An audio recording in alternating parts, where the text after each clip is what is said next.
Kembali lagi di channel Kokoh Dion. Kali ini kita punya segmen baru, yaitu segmen ngambil dari Google. Lagi iseng-iseng menyalin mobil BMW, nongol sebuah berita yang mencengangkan, yaitu sebuah mobil sedan BMW berwarna hitam dengan nomor polisi P805INI terjun bebas dari ujung jalan tol Krian Gresik. Yang rupanya jalan tol tersebut masih belum jadi dan ujungnya belum tersambung. Kejadian ini terjadi pada hari Sabtu tanggal 5 April 2025 sekitar jam 9:45 malam. Mobil tersebut jatuh hingga ke jalan raya yang berada di bawahnya. Menurut info, pengemudi kendaraan mobil sedan itu mengikuti arahan dari Google Maps sehingga masuk ruas tol KLBM yang belum terhubung. Ini mobilnya ngebut atau gimana ya? Sebelum kita ulas lebih jauh, gua mau nawarin mobil tua atau klasik yang lagi ada di garasi Kokoh Dion. Ya kali aja di sini ada yang berminat atau memang hobi mobil tua. Langsung aja hubungi Instagram Kokoh Dion atau bisa langsung telepon saja. Dan jangan ragu untuk datang ke tempat kami. Gak jadi beli gak apa-apa. Yang penting kita menambah pertemanan dan mengikat tali silaturahmi antara kita. Biarpun mobil tua, semua mobil dalam kondisi bagus dan tentunya belum pernah terjun bebas di jalan tol. Kita langsung masuk ke ceritanya. Mobil ini dikendarai oleh Rudi Heru Komandono. Ia berusia 61 tahun yang merupakan warga perumahan Green Taman Sari Sememi, Kecamatan Benowo, Kota Surabaya.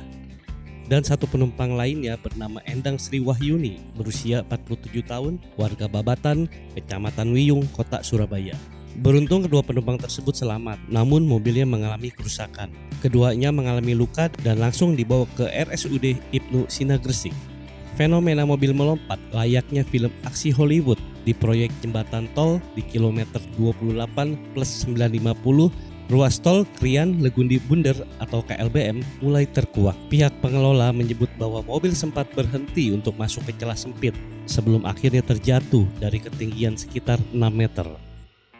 Direktur Utama PT Waskita Bumi Wira, Norman Hidayat, dalam keterangan tertulis menjelaskan peristiwa itu telah ditindaklanjuti oleh pihak Polisi Jalan Raya atau PJR Jawa Timur 3 Ditlantas Polda Jawa Timur. Pihaknya juga memastikan bahwa pengemudi dalam kondisi selamat dan telah menjalani perawatan medis. Dan hasil investigasi mereka memastikan bahwa pengemudi mobil teridentifikasi melanggar marka jalan dan rambu petunjuk arah yang tersedia. Hal tersebut berdasarkan pantauan yang dilakukan bahwasannya mobil tercatat memasuki gerbang tol Belahan Rejo dengan tujuan akhir menuju Bunder. Saat melintas di kilometer 27, pengemudi sempat berhenti beberapa saat di bahu jalan. Diduga pengemudi berhenti di bahu jalan untuk melihat Google Map pada jam 9 malam lewat 52. Lalu berbelok tajam ke celah sempit melewati median Kosrete Barrier atau MCB yang terletak pada ujung percabangan jalan. Setelah berhasil masuk, mobil melaju seperti biasanya dengan kecepatan sekitar 80 km per jam. Nah, jarak celah sempit dengan lokasi kejadian sekitar 1,2 km. Hingga akhirnya pada pukul 21.53, mobil pabrikan Jerman itu terjun bebas dari jembatan ke lokasi simpang jalan Wahidin Sudirohusodo. Berdasarkan pengamatan lapangan dan hasil pantauan CCTV, pengemudi sempat melakukan pengereman sebelum terjadi kecelakaan. Pengereman yang dilakukan sekitar 9,5 meter dari lokasi ujung jembatan karena terlihat adanya bekas rem ban pada lokasi jalur yang dilewati. Pihak PT Waskita Bumi Wira menyayangkan peristiwa tersebut. Terlebih, beton MCB pada persimpangan jalan telah tersedia sejak tahun 2020 dengan panjang 250 meter. Marka jalan yang terpasang juga berfungsi sebagai peringatan, membatasi lajur dan mengarahkan arus lalu lintas pengguna jalan agar tidak memasuki area proyek sambungan jalan tol.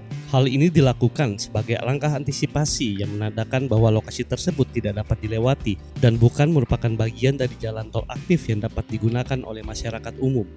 Pihak PT Waskita Bumi Wira pun menambahkan bahwa sebenarnya lajur tersebut hanya digunakan sebagai lajur inspeksi yang khusus diperuntukkan bagi kendaraan operasional petugas. Sebagai tindak lanjut dan bentuk respon cepat dan komitmen terhadap peningkatan keselamatan, pihaknya kembali melakukan evaluasi dan peningkatan sistem pengamanan dengan pemasangan MCB pada ujung jembatan proyek jalan tol serta pemasangan pagar portal pada celah median Kosrete Barrier dan Bullnose Diverging.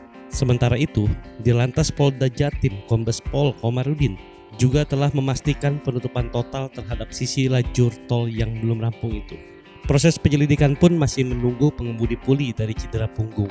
Saat peristiwa, hanya ada akses jalur sepanjang 1,6 meter di ujung persimpangan, sehingga cukup sulit untuk masuk jika dilihat dari jenis mobil yang dikendarainya. Dan untuk proses penyelidikan lanjutannya, pihaknya terus menunggu kondisi pengemudi yaitu Rudi Heru Komandino untuk pulih. Hasil penyelidikan awal, warga asal Kecamatan Benowo, Kota Surabaya itu dalam kondisi sadar, lantaran tidak ditemukan tanda-tanda penyalahgunaan obat terlarang.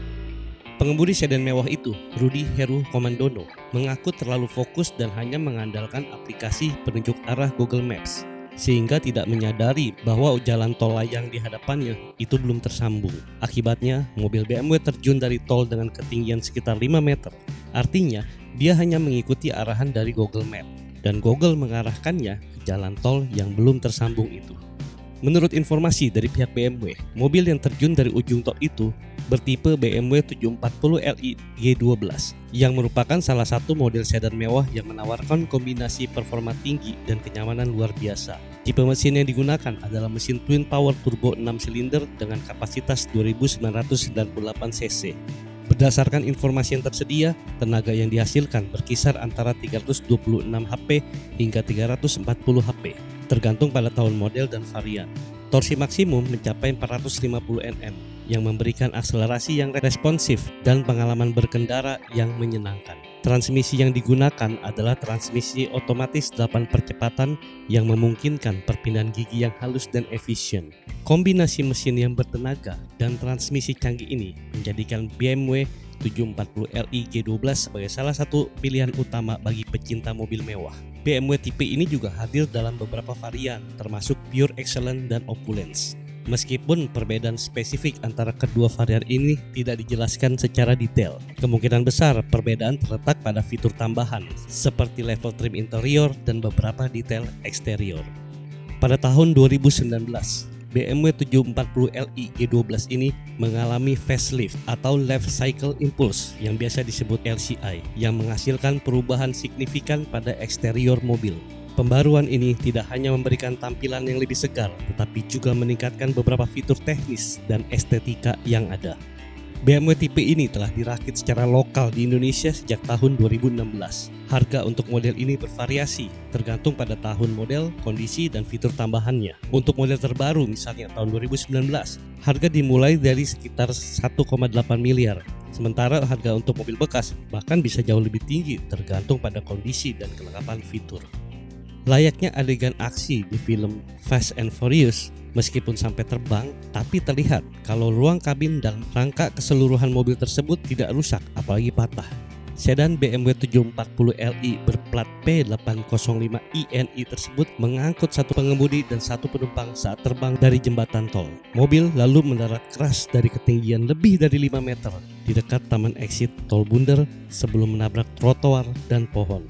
Ternyata BMW mempunyai teknologi carbon core yang dibenamkan di sasisnya. Itulah kenapa adegan aksi Fast and Furious adalah nyata dan dibuktikan juga di aksi BMW di tol Gresik ini. Generasi G11 ini sudah mengusung sasis carbon core sebagai bagian dari BMW Efficient Lightweight. Carbon core memungkinkan 7 series generasi tersebut memiliki sasis monokok dengan panduan serat karbon, baja, dan aluminium. BMW pun ngeklaim pemakaian material serat karbon tersebut bisa membuat 7 series lebih enteng 130 kg dari sebelumnya. Selain itu, serat karbon juga tahan banting menghadapi gaya-gaya direksional dan bisa menyalurkan energi benturan secara efektif. Serat karbon ini juga menjadi kunci selamat mobil balap single seater seperti Formula 1 tetap memiliki kokpit utuh meskipun mengalami kecelakaan parah. Pengembangan sasis BMW seri 7 baru dibangun dengan penggunaan serat karbon, aluminium, dan baja berkekuatan tinggi secara ekstensif. Semua material eksotis ini telah ditempatkan secara strategis di sasis untuk menciptakan struktur yang sangat ringan, sangat kaku, dan sangat aman untuk dibangun. Misalnya, pilar A, B, dan C, serta sebagian besar atap, semuanya dibangun menggunakan serat karbon. Hal ini membuat sasis sangat kaku, mengurangi kelenturan sasis yang meningkatkan pengendalian, tetapi juga mengurangi bobot di bagian atas, menurunkan pusat gravitasi untuk lebih meningkatkan handling. Salah satu kunci utama dari kekuatan ini terletak pada struktur bodi dengan konsep passenger cell. yaitu sebuah area kabin penumpang yang dikelilingi oleh zona deformasi cerdas. Zona deformasi ini bekerja menyerap energi tumbukan ketika terjadi kecelakaan, sementara bagian kabin tetap utuh untuk melindungi pengemudi dan penumpang. Dalam istilah teknik, struktur ini dikenal sebagai Crash Energy Management System yang menjadi bagian dari pendekatan menyeluruh BMW terhadap keselamatan pasif. Itulah kenapa meski terjun bebas, bodi keseluruhan dari BMW seri 7 tersebut tetap utuh dan berkontribusi melindungi serta menyelamatkan penumpang. Coba bayangin kalau yang terjun itu adalah mobil LCGC. Hambar pastinya. Dan kembali gue ingetin, jangan lupa bagi Anda pecinta mobil tua atau ingin memiliki mobil tua atau sedang ingin membelanjakan uang Anda dan menukarnya dengan mobil tua, langsung hubungi atau DM Instagram kami atau bisa juga langsung telepon ke nomor telepon di bawah ini. Terima kasih telah menyaksikan, sampai jumpa di konten selanjutnya.